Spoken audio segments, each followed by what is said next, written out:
vacinação, né? A gente começou agora, a gente entra a partir de agora, nós entramos no módulo de práticas da biossegurança. E a primeira dessas práticas de biossegurança é a vacinação. Pensem lá, pessoal, quando vocês são contratados, para trabalhar em algum local de serviço de saúde, a primeira coisa que vocês têm que fazer assim que passar no RH é atualizar o seu esquema de vacinas ou fazer a comprovação de que o seu esquema está atualizado, certo? Especialmente em ambientes hospitalares, em ambientes de atendimento ao público, em laboratórios clínicos, o que mais? Podem se lembrarem aí mais algum exemplo, de repente, do local que vocês trabalham, né? Mas geralmente, quando as pessoas, os trabalhadores, são contratados para trabalhar em serviços de saúde, especialmente em hospital, em laboratório, em clínicas, solicitado, é uma das etapas obrigatórias, fazer a atualização do esquema vacinal ou fazer a comprovação de que a sua carteirinha de vacinação está em dia e atualizada, né? Por que que isso acontece? Então, a primeira coisa que a gente já sabe é o quê? Que no ambiente de trabalho desses profissionais da área da saúde, inclusive vocês serão em alguns poucos semestres aí para frente, e assim como no próprio estágio de vocês, vocês vão entrar em contato com pessoas, entrar em contato com diversas situações, ambientes, onde existe uma grande possibilidade de entrar em contato com algum agente patógeno, mesmo que a gente não perceba. Isso pode acontecer não somente no trabalho, é claro, né? Não somente no trabalho com relação aos profissionais da área da saúde. Você pode, de repente, entrar no ônibus, pegar lá no suporte, lá, se segurar no suporte, sentar no banco e entrar em contato com algum micro-organismo de superfície. Sim, pode, né? E aí vai fazer o quê? Mexe no celular, liga, coça o rosto, põe a mão no rosto, enfim, já entrou em contato com esse micro-organismo. Infelizmente, é uma possibilidade. A gente lembra lá da interação entre o ambiente, o agente e o hospedeiro, né? Então, nós vivemos o tempo todo nessa dessa interrelação piramidal entre o ambiente, o agente e o hospedeiro, que somos nós, né? Então, a gente está o tempo todo em risco de entrar em contato com algum micro-organismo. Por que que a gente muitas vezes não fica doente, não desenvolve sintomas? Mesmo quando a gente não estava na época de distanciamento social e de enfatização das medidas de biossegurança, porque nós tínhamos um sistema imunológico muito ativo, né? Muito ativo, de uma forma que evitava com que micro-organismos já conhecidos, né, desenvolvessem qualquer tipo de problema. Algumas vezes acontece o quê? Tem uma inflamação de garganta, tem uma coriza, tem uma febre, tem uma gripe e tudo mais. São situações com as quais o nosso organismo consegue lidar. De repente, você precisa de uma medida mais tratável, mas são micro-organismos com os quais nós já temos contato, né? Ou são micro-organismos que, mesmo quando não temos o contato, nosso sistema imunológico é capaz de lidar com as repercussões desencadeadas por este micro-organismo. Porém, em ambientes de prestação de serviço na área da saúde, nós entramos em contato com uma parcela de indivíduos que podem conter, que podem estar em contato ali com, de repente, micro-organismos mais complexos, né? Então, não são mais esses micro-organismos do meio ambiente aleatório, assim, que a gente já tem contato e que o nosso sistema já consegue lidar bem, tranquilo, assim, né? Mas a gente pode ter contato com micro-organismos mais potentes, que geram alterações mais importantes e mais perigosas, né? Que o nosso sistema imunológico, de repente, não vai estar tão adaptado assim para conseguir vencer aquelas repercussões desencadeadas por aquele micro-organismo. Então, por isso, por conta da gravidade da gravidade da possibilidade de contato com micro-organismos mais potentes, mais importantes ou de repente mais letais, e dentro da nossa prática de trabalho, dentro da profissão, né, da área da saúde, nós temos aí esse risco iminente de contágio. Então, é exatamente isso que eu falei, né? Nosso contato aí, tanto com amostras de qualquer substância dos pacientes, quanto o próprio contato com o paciente mesmo, assim como o ambiente em que nós estamos, são locais que têm alto risco de contágio, alto risco de entrar em contato com algum micro-organismo. Por isso, são locais que devemos ter uma prática de biossegurança, uma prática de cuidados de higiene, de equipamentos de proteção individual, de esterilização, de limpeza, muito mais acentuados do que qualquer outro lugar. E aí vocês vão perceber que, uma vez que vocês entram em contato com esse tipo de raciocínio, vocês carregam isso para todos os lugares. Então, especialmente quando vocês vão para os estágios de hospital, geralmente, né, que é um ambiente mais que traz mais essa sensação do risco de contágio, vocês carregam isso, vocês levam isso para outras áreas da vida de vocês. Então, por exemplo, vou andar de ônibus, já não vou mais encostar minha mão em qualquer lugar sem lavar, sem ter um álcool em gel, sem ter alguma coisa assim. Já não vou mais ir no bifezão lá, pegar o prato e dar uma limpadinha, passar um guardanapo que seja.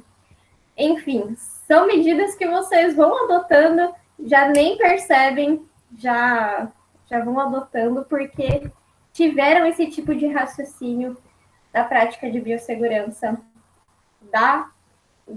do treinamento profissional de vocês. Olhem lá, até a Mona Lisa está de máscara, pessoal. Então, existem várias medidas de biossegurança que são utilizadas dentro da área da saúde, né, pelos profissionais da área da saúde. E o conjunto de todas essas medidas são chamadas normas e precauções padrão. Essas normas ou medidas, elas vão ser aplicáveis de acordo com os ambientes em que vocês estiverem. Então, essas normas, elas vão ser basicamente dadas pelo ambiente que você se encontra, seja ele clínica, ambulatório, hospital, laboratório, enfim. Então, essas normas e precauções padrão são constituídas por cuidados e equipamentos que vão evitar o contato direto dos profissionais da saúde, dos pacientes ou usuários e do ambiente de trabalho com os micro-organismos que podem causar algum tipo de doença infecciosa ou problema de saúde, certo? Então vejam que até lá no museu, até a Mona Lisa está usando a sua máscara para não se contaminar, tá vendo? Opa. Por fim, tendo esse conhecimento, né, a respeito das formas de transmissão dos micro-organismos, que é basicamente por vias aéreas, então partículas suspensas, partículas de superfície, locais, especialmente locais em que tem contato direto da mão com os orifícios especialmente das vias aéreas. Meu mouse tá. Vou tirar isso aqui. Especialmente das vias aéreas, rosto, olho, nariz, boca. São as vias de transmissão mais comuns da gente entrar em contato com algum micro-organismo. Ou ainda, lesões pericutâneas que a gente viu, ou ainda através de algum ferimento que possa acontecer por pérfuro cortante, entre outras situações comuns nos ambientes de saúde. Então, a gente precisa conhecer tanto as medidas de segurança, equipamentos de segurança, normas de higienização, normas de distanciamento, uso de EPIs, quanto as vias de transmissão, que são basicamente partículas aéreas, partículas de superfície, partículas suspensas, contato direto com os nossos orifícios, né? Então, basicamente, são esses os principais pontos de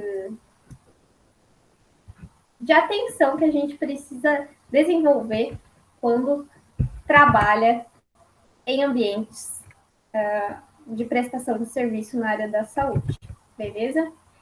Agora aqui eu vou passar para vocês um pouquinho, essa é uma parte mais teórica, mais maçante, mas é basicamente para vocês saberem quem que criou esse negócio aí de vacinas e tudo mais, como que eu sei quando que tem vacina disponível, quem que autoriza isso, quando que tem vacina lá no posto do meu bairro e tudo mais.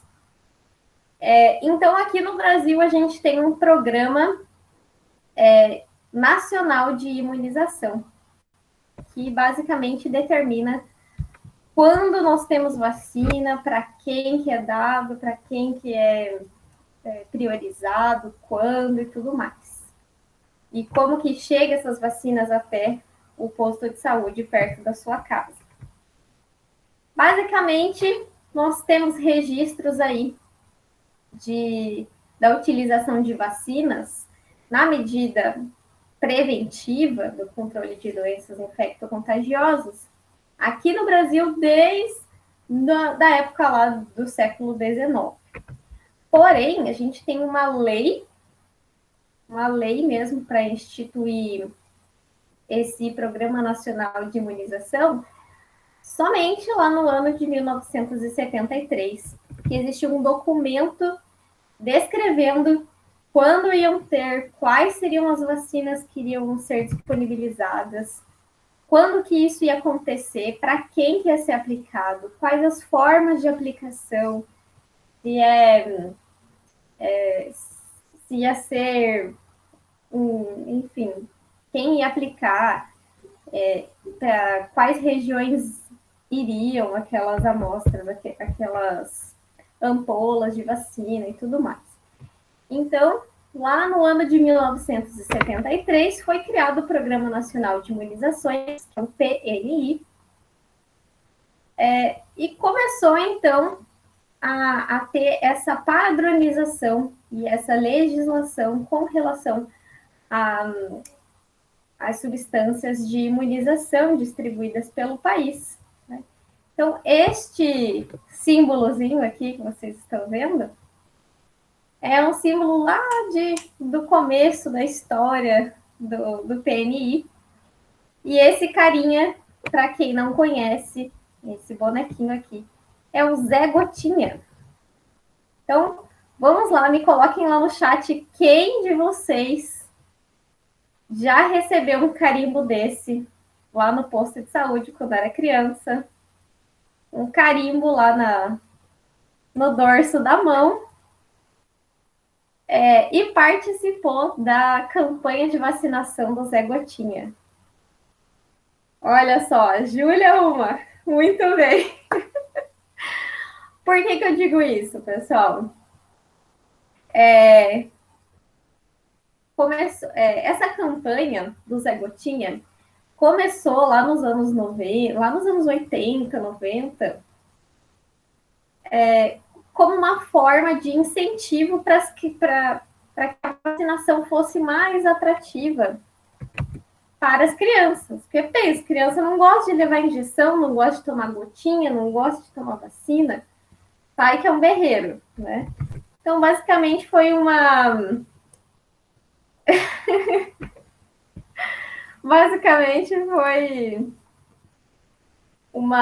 uma forma, uma campanha do governo para tentar trazer essa época de vacinação para uma forma mais atrativa para as crianças. Agora é tatuagem fake, é tatuagem de rena, Juliana. Muito bem. Então, já se revelaram aí o pessoal dos anos 90, muito bem. Começou essa campanha do Zé Gotinha, ela começou com a campanha de combate à poliomielite, porém, ao longo dos anos, o Zé Gotinha acabou se tornando não somente o símbolo, né, o personagem símbolo da campanha de vacinação da polio, mas de todas as campanhas de vacinação, certo? Por isso, agora o Ministério da Saúde até usa uma remodelagem do Zé Gotinha, agora ele é todo vetorizado, né, todo engraçadinho, e utiliza esse personagem em todas as campanhas de vacinação espalhadas aí pelo Brasil, né? Então, olha aqui, temos um Zé Gotinha Superman aqui. Basicamente, o que foi essa criação do PNI, o Programa Nacional de Imunização aqui no Brasil, lá em 1973?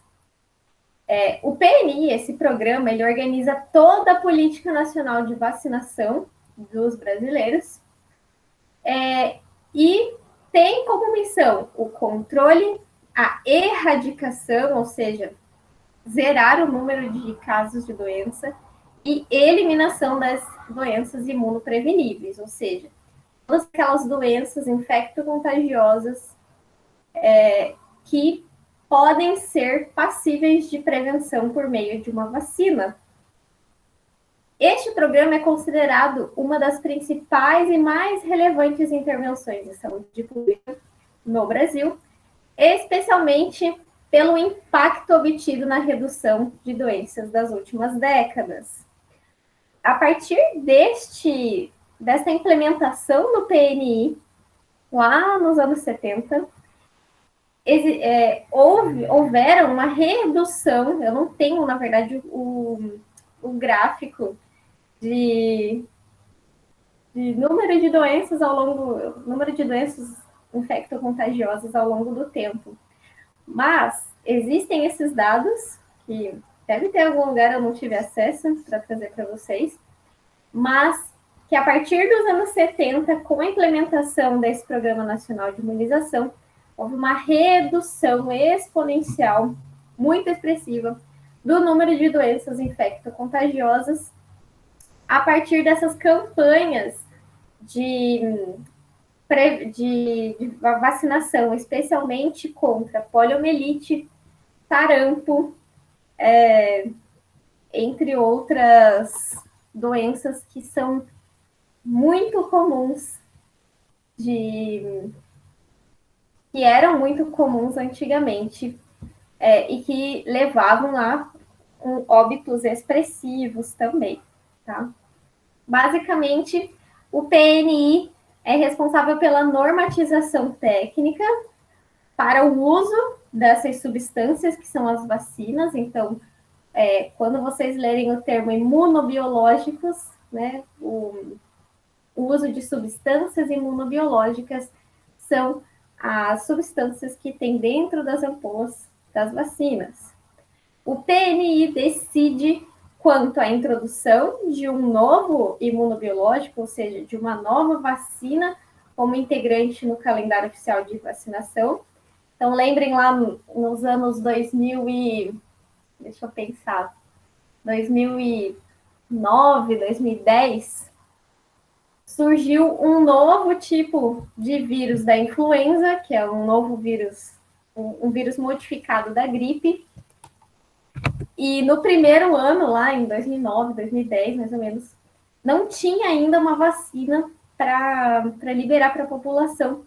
E a gripe estava se espalhando, gerava casos importantes também, casos muito complicados de doenças respiratórias. No ano seguinte, já conseguiram desenvolver a vacina da influenza e a vacina da influenza foi inserida no calendário de vacinação oficial, tá? Quem que decidiu isso? Quem que decidiu colocar essa nova vacina da influenza no calendário? Foi este programa, tá? E ainda o PNI define os imunobiológicos para situações especiais e para os grupos de risco. Então, basicamente, determina... Lembra... sabe quando tem lá, pessoal? Agora a gente vai fazer um calendário que o pessoal que vai receber o vírus não, o pessoal que vai receber a vacina da influenza vão ser os grupos de risco. Então, são idosos, gestantes, portadores de HIV, grupos de imunodeprimidos e tudo mais. Quem determina isso, quem determina essa priorização é também o Programa Nacional de Imunização, tá? E aí depois, com as ampolas que restaram, aí liberam para todo mundo conforme os calendários, né? Basicamente é isso. Nós temos aí o que se chama de comissão tripartite, que é basicamente a designação para cada esfera das responsabilidades que cada um tem que ter com relação à utilização e à distribuição destes imunobiológicos, ou seja, das vacinas.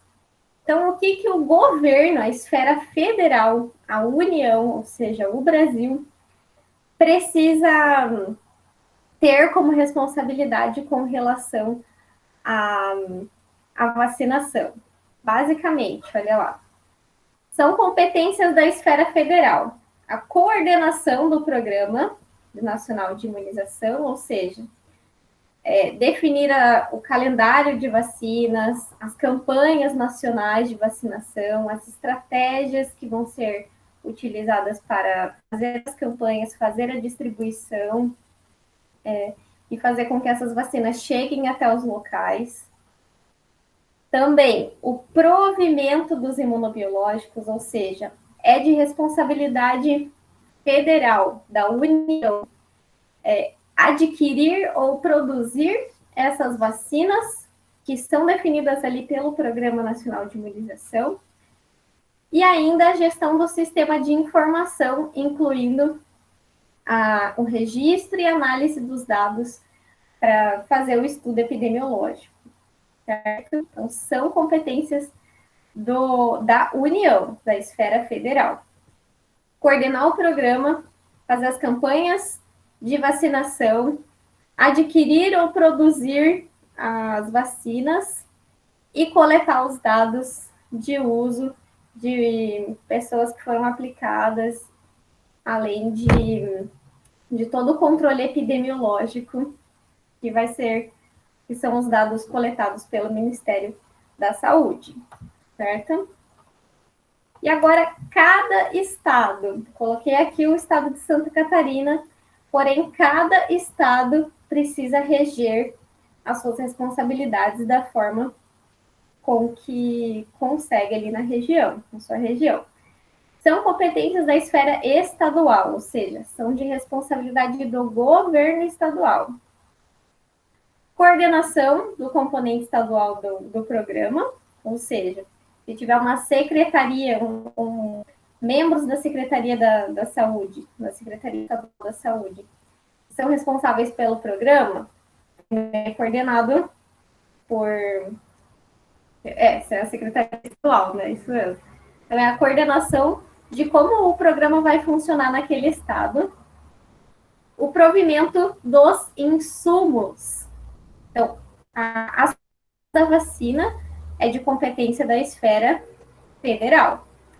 Os insumos para que seja possível fazer essa aplicação, ou seja, seringas, agulhas, luvas, a sala de vacinação, isso, esse tipo de insumo é de competência estadual, do governo federal, do governo estadual, tá? E a gestão do sistema de informação do PNI, incluindo consolidação e análise dos dados municipais, ou seja, de cada cidade que compõe aquele estado, e enviar isso para o Ministério da Saúde ou para o nível federal, que vai estar coletando essas informações, certo? Então, o que é responsabilidade estadual? Coordenar o que vai ser feito ali naquele estado, prover os insumos para que seja possível fazer a vacinação. Então, agulhas, seringas, luvas e tudo mais. Caixa de perfil cortantes, enfim. Certo? Aqui também inclui o registro de dados, na verdade, assim, a união, a coleta dos registros de vacinação e de controle epidemiológico de todas as cidades, todos os municípios daquele estado, certo? E aí, por fim, chegamos na esfera municipal, ou seja, cada cidade. Aqui eu coloquei a cidade de Florianópolis para ilustrar para vocês. Basicamente, em cada cidade vai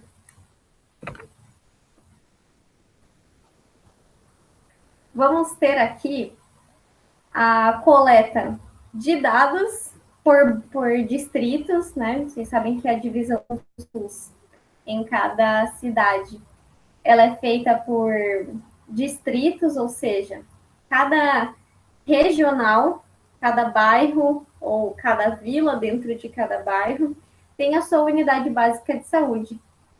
E são essas unidades básicas de saúde que fornecem essa vacinação para a sua população. Então, a gente tem essas regionalizações, né? Isso é a característica do SUS, que é essa descentralização. Então, cada unidade básica de saúde vai coletar os seus dados, tanto de vacinação, quanto de registro epidemiológico de doenças que, de repente, chegaram ali naquela unidade básica de saúde. E também, a unidade básica de saúde vai ser responsável por oferecer à população um espaço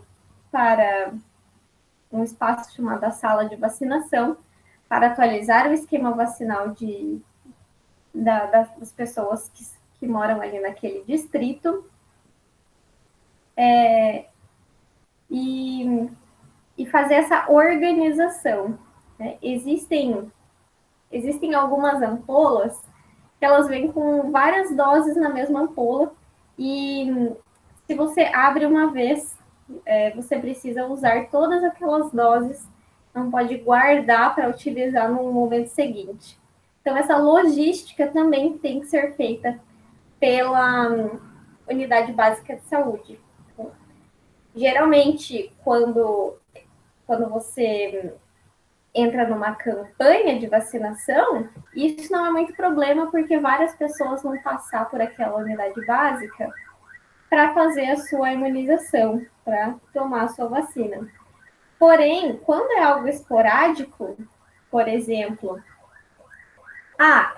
fulano vai viajar e precisa atualizar suas vacinas porque no local que ele vai é obrigatório ter a vacina, né, ser imunizado. E aí a pessoa vai lá na unidade básica de saúde, aleatório, uma pessoa só, para abrir uma ampola para poder imunizar aquela pessoa. Então a unidade também precisa fazer esse tipo de serviço de logística para utilização, para otimização desse mundo biológico. Então, quais são as competências da esfera municipal, ou seja, da cidade? Coordenar as ações de vacinação lá do programa, incluindo vacinação de rotina, estratégias como campanhas, notificação de doenças ou efeitos colaterais que possam vir a acontecer em decorrência da vacinação, também precisa ter esse tipo de registro. Gerenciar o estoque municipal de vacinas, que é basicamente isso que eu falei para vocês. Existe o estoque em loco, que é aqueles frascos que estão lá na UBS, lá no freezer da UBS. E existe um estoque municipal, que é gerido pela Secretaria Municipal de Saúde. Então, para quais unidades vão cada lote, cada unidade de cada vacina? Esse tipo de logística também é feita pelo pessoal aqui a nível municipal. E, por fim, o descarte, a destinação final dos frascos, seringas e agulhas utilizadas conforme as normas técnicas, ou seja, pérfuro cortantes tem a caixinha, a Descarpac, que é a caixinha de pérfuro cortantes. O frasco, como é vidro, a ampola, também tem que ser utilizado o descarte correto. Quando você tem algum contato com segmentos biológicos do paciente, por exemplo, luvas, o próprio lençol da maca, enfim, o algodão que vai passar ali ao redor para fazer a asepsia, também tem que ser descartado. Não pode ser descartado no lixo comum. Então, essa destinação de resíduos de saúde, nós também vamos ver isso mais para frente, é de responsabilidade do nível municipal. E, por fim, a gestão do sistema de informação, que é coleta de dados, número de pessoas que foram imunizadas, que receberam as suas vacinas, número de pessoas que tiveram ocorrência de alguma doença infecto-contagiosa que poderia ser evitada por conta da vacina e, de repente, essa pessoa não tomou. Também são esses os dados que vão para a esfera do Estado e do Estado passam para a esfera da União, tá certo? Aqui, basicamente, pessoal, trouxe para vocês que lá em 2006 existiu aí uma denominação na política de atenção básica, então, ou seja, o documento que determina quais são as ações, as atribuições de cada UBS, Atenção Básica da Saúde. Então, determina lá que a atenção básica é um conjunto de ações de saúde no âmbito individual e coletivo que abrange a promoção e a proteção da saúde, a prevenção de agravos, o diagnóstico, o tratamento, a reabilitação e a manutenção da saúde. Ou seja, a atenção básica, de acordo com esse documento lá de 2006, ele começa lá na atenção primária, ou seja, quando não existe patógeno, mas quando não existe o contato prejudicial ainda entre o patógeno e o ser humano. Porém, medidas preventivas precisam ser tomadas, assim como na prevenção secundária, que é o diagnóstico e tratamento precoce, assim como na prevenção terciária, que é a reabilitação e a manutenção da saúde, mesmo em casos que apresenta alguma sequela, certo? Ou seja, a atenção básica, as atribuições do SUS, elas vão desde a atenção primária até a atenção terciária no âmbito da saúde da população brasileira.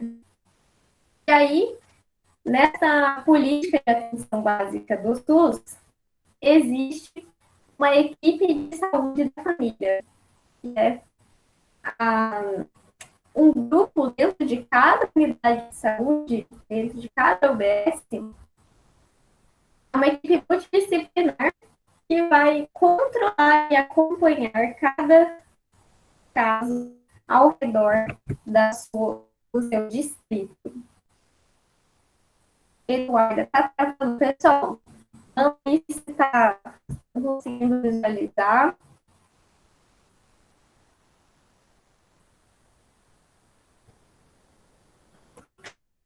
Vamos lá. Vamos ver se, de repente, ela fica uma estabilizada.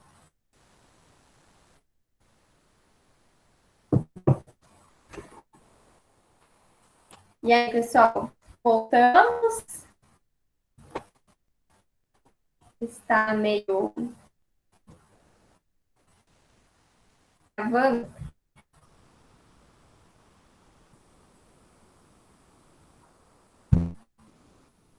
Muito bem.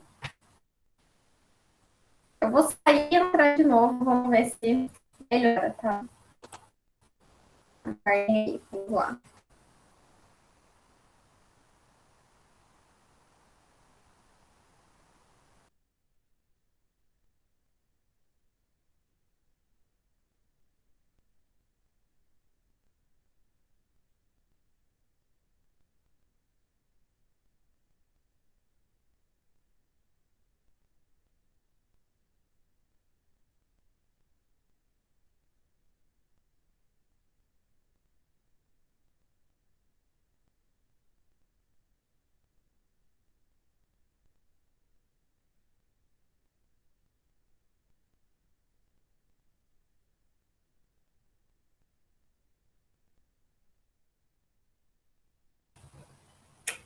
E aí, pessoal, vamos ver se deu uma ligada. Mandem aí, vamos ver como... Tá melhor, prof. Agora. Voltou. Vê se não tá travando muito. Fechou. Vamos continuando então. Certo? Deixa eu voltar aqui para apresentar para vocês. Muito bem. Então, aqui temos o quê? Um modelinho de carteira de vacinação. Certo? Estão vendo aí, pessoal? Vamos ver se vai dar uma conexão boa. Sim? Posso continuar? Beleza. Então, como que é o registro? Como é o registro que o Ministério da Saúde tem de cada indivíduo que foi tomar as suas vacinas? A Gabi já se identificou ali com o registro de vacinação dela, ó, tá completo pelo jeito, hein? Muito bem. O que nós temos no nosso panorama atual? Carteirinha de vacinação física, existe um carimbo para cada vez que a gente tomava uma vacina lá no posto de saúde, que continha basicamente qual é a dose, qual é o lote que foi aplicado, alguma informação da ampola, a data que foi realizada e muitas vezes tinha que marcar ali quando é o retorno para tomar a próxima dose, certo? O que nós temos hoje em dia, não sei se já está em utilização, não sei se já é uma prática comum, mas temos um registro online disso aqui. Então, todas essas informações que muitas vezes eram perdidas ao longo da vida da pessoa podem ser registradas lá em algum banco de dados do Ministério da Saúde, pelo CPF de cada indivíduo, qual é o seu calendário vacinal. Então, dessa forma, com esse registro virtual, a gente reduz as chances de se perder no calendário de vacinas, esquecer de tomar alguma coisa, ou ter um registro se tomou ou não. Né?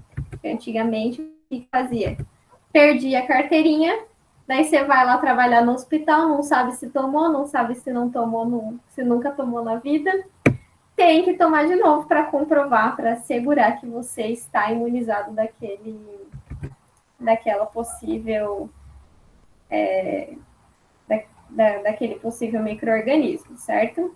Mas o que é mais comum ainda, as pessoas terem a sua cadernetinha de vacinas física ainda, certo? Porém, ainda vai mudar.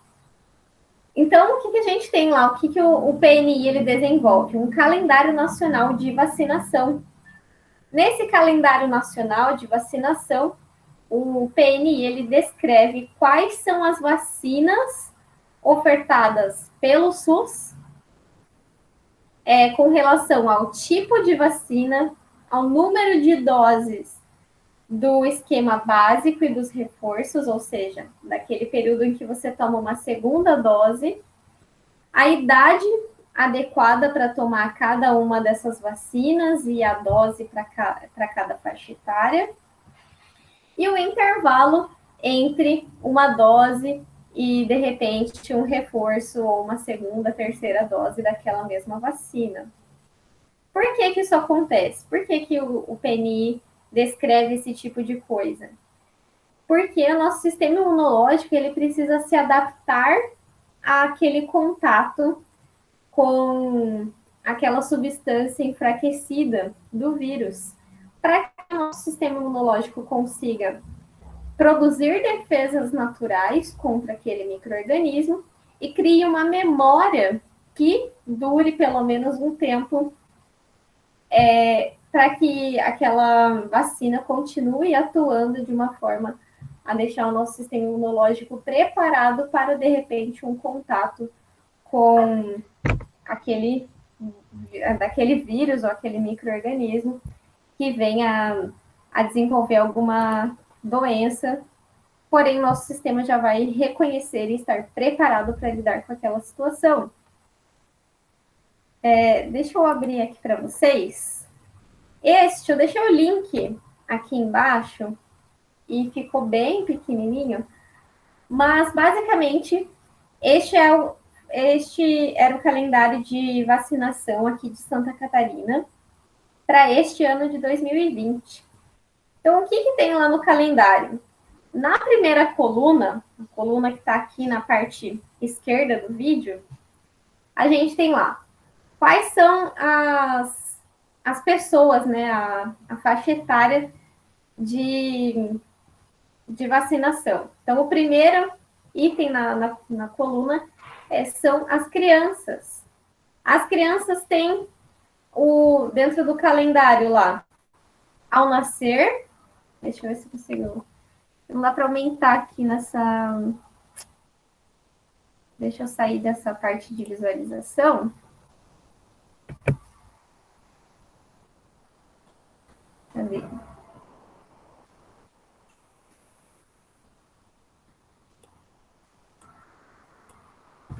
Vou sair dessa parte aqui. vou conseguir dar um zoom. E talvez a gente consiga visualizar melhor. Opa.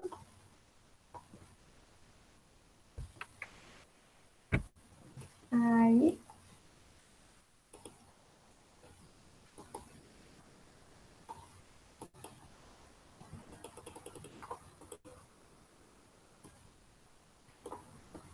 Muito bem. Vamos descer um pouquinho. Então, aqui a gente tem o quê? Basicamente. O perfil de crianças, certo? Estão conseguindo visualizar, pessoal?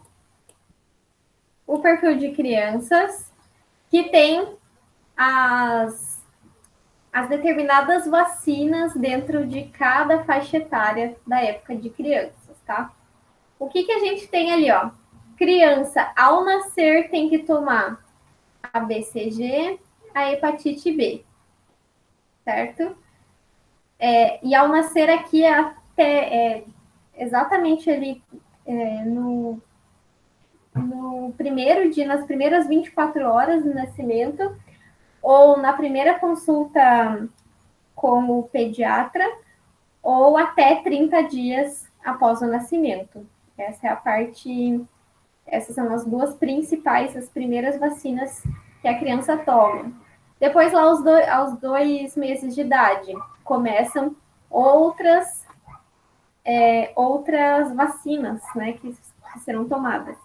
A VIP, a VOP, a Penta, a Pneumo 10, a Rotavírus. No terceiro mês, vem lá a meningo, e assim por diante.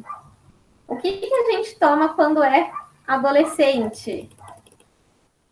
Faz o reforço lá da hepatite B, vamos ver se tem mais alguma, da meningo, da febre amarela e tríplice viral, mas principalmente adolescentes, ó, o que entrou também como alteração no Programa Nacional de Imunização, a HPV. Lembram que há 2 anos atrás teve uma campanha bem intensa de vacinação do HPV, porque nos adolescentes a gente tinha uma taxa de crescimento do número de casos de acometimento, tanto de câncer de colo de útero nas meninas, quanto outras situações relacionadas ao papilomavírus humano. Por isso, a vacina do HPV foi inserida aqui na nossa política de imunização na época do adolescente. Então, essa foi uma das últimas alterações também. Temos aqui o esquema do adulto, do idoso e das gestantes também. Tudo especial aqui para vocês conferirem, certo? Vou voltar aqui para o modo leitura. Vamos voltar lá.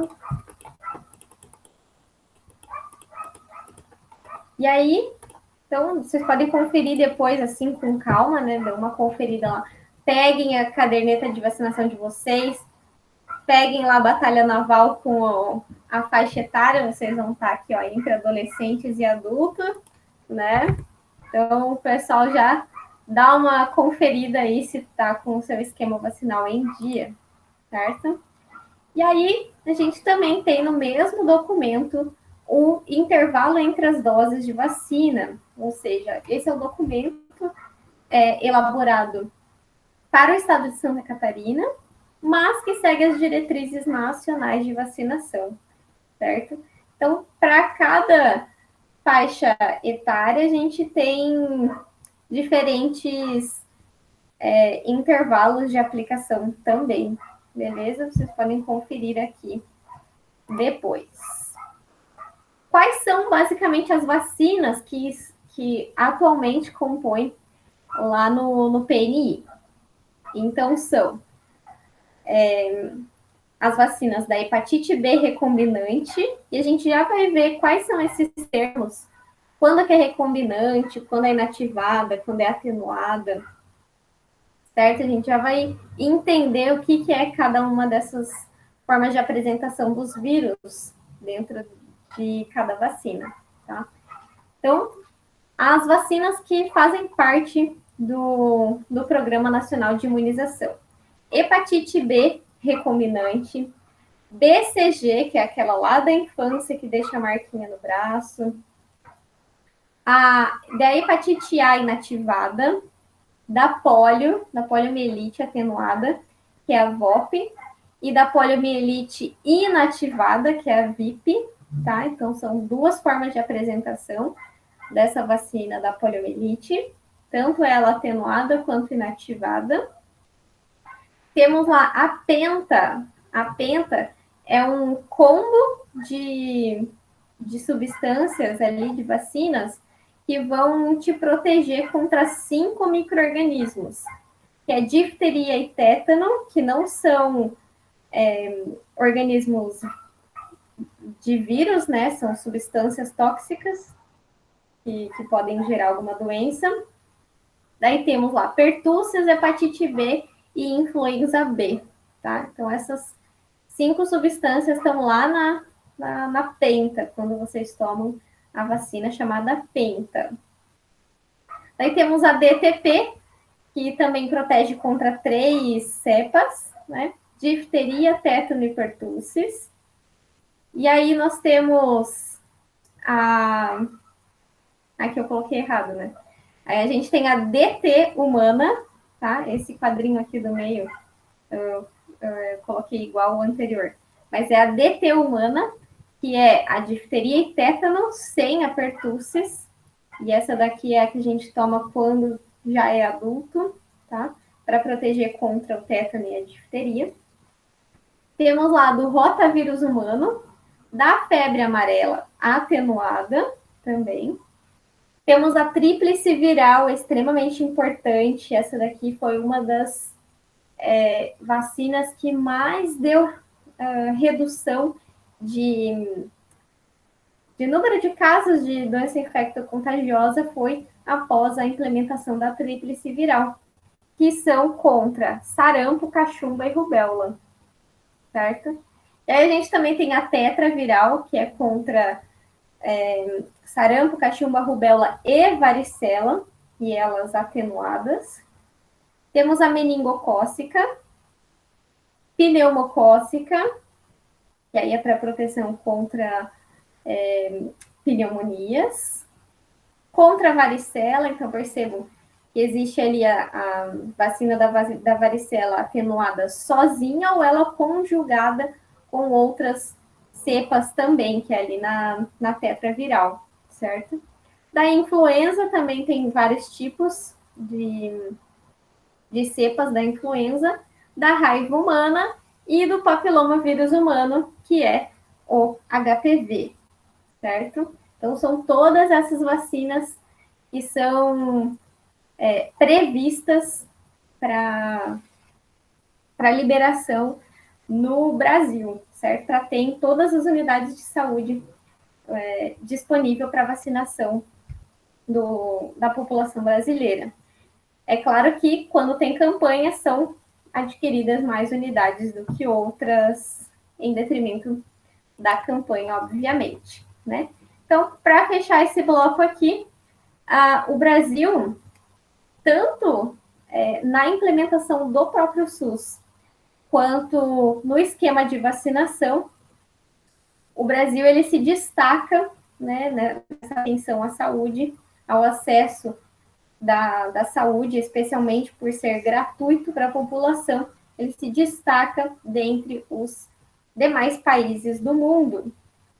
Por quê? Em vários outros países não existe este acesso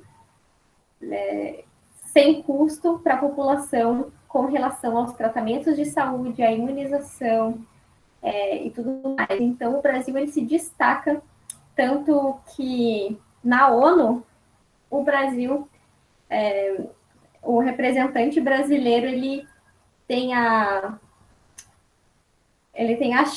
chance não, né, mas a oportunidade de abrir o discurso dos eventos da ONU porque realmente é um modelo a ser seguido. Então, pode não funcionar muito bem, pode ser ruim, a gente tem muito que melhorar, mas mesmo assim tem lugares que não tem o que a gente tem aqui, pessoal. Então, a gente precisa valorizar o SUS. E especialmente agora, nesse tempo de coronavírus, a gente tem visto o quanto o nosso SUS é valioso. Mesmo sendo precário, ainda assim é melhor termos do que sofrermos aí consequências sem ter esse tipo de acesso, né? Então, para finalizar esse bloco, pessoal, o PNI, ele determina que uma nova vacina vai ser implementada se tiver evidência epidemiológica da sua necessidade e da sua efetividade, então, da eficácia e segurança da vacina para a população e garantia da sustentabilidade tanto pela produção dessas vacinas quanto na aplicação dessas vacinas na população. Certo? E aí, próximo tópico aqui da aula são os fundamentos de imunologia, que é um tema que vocês já conhecem. Vocês tiveram aula de imuno, né? Deixa eu trazer aqui a tela para mim. Então, a gente vai fazer uma breve revisão sobre sistema imunológico. Vocês já tiveram, né, aula de imuno? Falem ali no chat, vamos ver. Vocês lembram como é que o sistema imunológico é segmentado? Quais são as células responsáveis pelo nosso sistema de imunidade inata, imunidade adaptativa? Vamos fazer um remember deste tópico. Lembro vagamente. Então, vamos relembrar. Prof, a gente esteve lá no segundo período. Boa, só que então. era microbiologia. Faz um tempo. Era microbiologia e parasitologia junto. Daí. Ah, sim. Mas vocês tiveram, né, essa aula de imuno? Então, sim, tarefa que eu vou passar para vocês. Beleza, ó. Então tá. Tarefa que eu vou passar para vocês no final da aula é fazer um esquema. Vocês vão fazer um esqueminha. Não pode ser no caderno, pode ser no Paint, no PowerPoint, em qualquer lugar. Tá? Vocês vão fazer um esquema para mim, descrevendo qual é a resposta do nosso organismo frente a um micro-organismo. Como a nossa aula é de vacinação, o ideal é que vocês contextualizassem qual é a resposta do nosso sistema imunológico frente a uma vacina. Então, vai chegar lá um fragmento de vírus ou um vírus inativado. Qual que é a resposta do nosso sistema imunológico quando entra em contato com esse micro-organismo? Ai, Deus! Um mapa? Sim. Pode escolher uma vacina? Pode, na verdade, é uma resposta geral, entendeu? Então, eu coloquei 2 videozinhos para vocês ali no AVA. São 2 videozinhos do TED, que é uma plataforma de ensino, tá?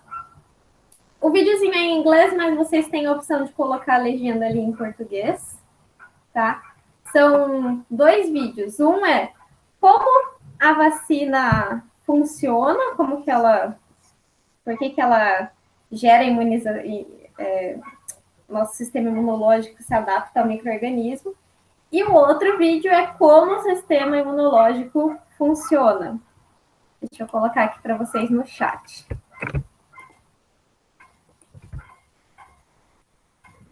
Esse é o videozinho 1. Esse é o videozinho 2. Muito bem. O que tem que fazer?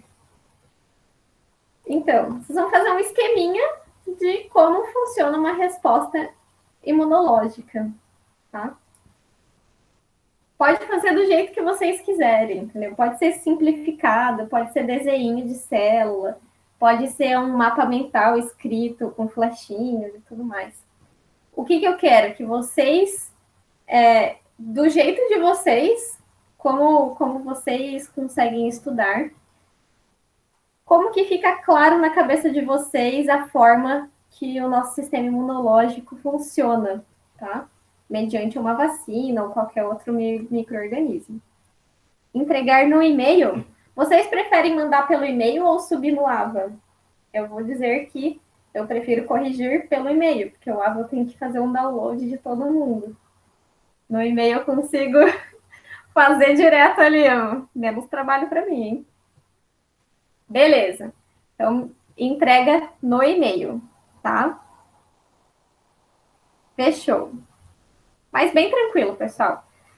Não tem assim um certo e errado, tá? É um esqueminha para vocês relembrarem na cabeça de vocês como funciona a resposta imunológica. Para a próxima aula, isso mesmo, Aline. Muito bem. Certo, pessoal?